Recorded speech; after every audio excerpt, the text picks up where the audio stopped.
Bonsoir et bienvenue sur cette nouvelle chaîne. Dans cette vidéo, nous allons explorer l'actualité et les informations quotidiennes les plus chaudes. Je vous tiendrai au courant des événements marquants, des faits saillants et des histoires intéressantes qui se déroulent dans le monde entier. Je vous invite à vous abonner pour rester informé, et à partager cette vidéo avec vos proches afin que nous puissions tous rester connectés à l'actualité. Regardez du début à la fin, ne pas manquer aucun détail près, à plonger dans le monde passionnant de l'information. Alors, commençons. Un présidentiel 2024. Mame Boye Diao annonce sa candidature. Le Premier ministre, Amadou Ba, est choisi par le président, Macky Sall, pour représenter les couleurs de la coalition Benno Bokk Yakaar à la présidentielle de 2024. Une décision qui ne fait pas l'unanimité. Après la démission du ministre de l'Agriculture, Aly Ngouille Ndiaye, face à la presse, le directeur général de la Caisse des dépôts et des consignations depuis février 2023, Mame Boye Diao, a annoncé sa candidature à la présidentielle de 2024.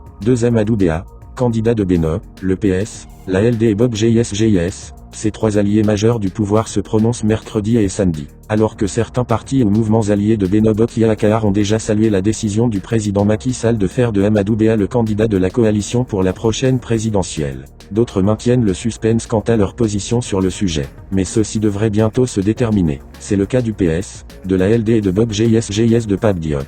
D'après les Échos, les deux premières formations ont convoqué leurs principales instances de décision pour samedi prochain. Les socialistes vont réunir leur secrétariat exécutif national, élargi aux députés et aux conseillers territoriaux PS, ainsi que leur bureau politique, ouvert aux secrétaires généraux de coordination. Le journal rapporte que la Ligue démocratique a aussi convoqué son directoire politique. La même source informe que ce mercredi, Pape Diop va de son côté réunir le secrétariat exécutif national de son parti. 3 Kédougou, retour au calme à Kosanto et à Mamakono. Le calme est revenu, mardi, dans la commune de Kosanto et au village de Mamakono après les affrontements survenus la veille entre les jeunes et les forces de l'ordre faisant 2 morts et 14 blessés, informe l'APS. 2 personnes ont été tuées lundi après-midi lors des manifestations qui ont éclaté le même jour dans la commune de Kosanto, dont les jeunes et ceux du village de Mamakono, Kédougou, protestent contre la modification de l'arrêté du préfet du département de Saraya sur le recrutement de la main-d'œuvre locale non qualifiée. Les manifestants ont barré la route reliant Sabodala à Bambou à l'aide de débris de briques, de branches et de troncs d'arbres, bloquant toute circulation dans la zone.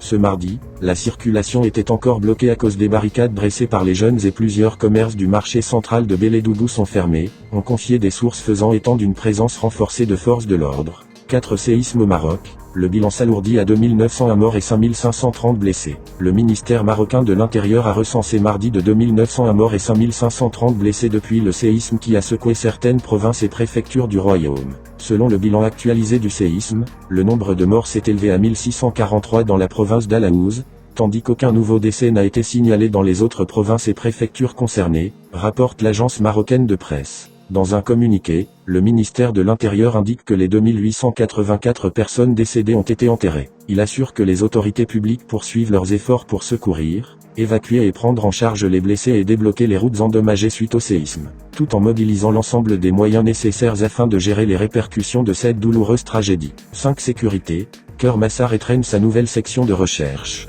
Le ministre des Forces armées, Sidiki Kaba, a inauguré ce mardi les locaux de la nouvelle section de recherche de la gendarmerie nationale à Keur Massar. Le général Moussa Fall, haut commandant de la gendarmerie nationale, directeur de la justice militaire, était présent à cette cérémonie, aux côtés de hauts responsables de la maréchaussée, sécuritaire, ainsi que d'autorités territoriales et administratives du 5e département de Dakar. Les sections de recherche sont des unités spécialisées dans les enquêtes judiciaires complexes. Dotées d'un personnel compétent et d'équipements modernes adaptés à leurs tâches, elles constituent un maillon central dans le dispositif de la gendarmerie nationale, a fait savoir Sidiki Kaba. Le ministre a invité les populations de Keur Massar à collaborer avec la gendarmerie afin de réduire le taux de criminalité élevé dans le département, rapporte Seneweb.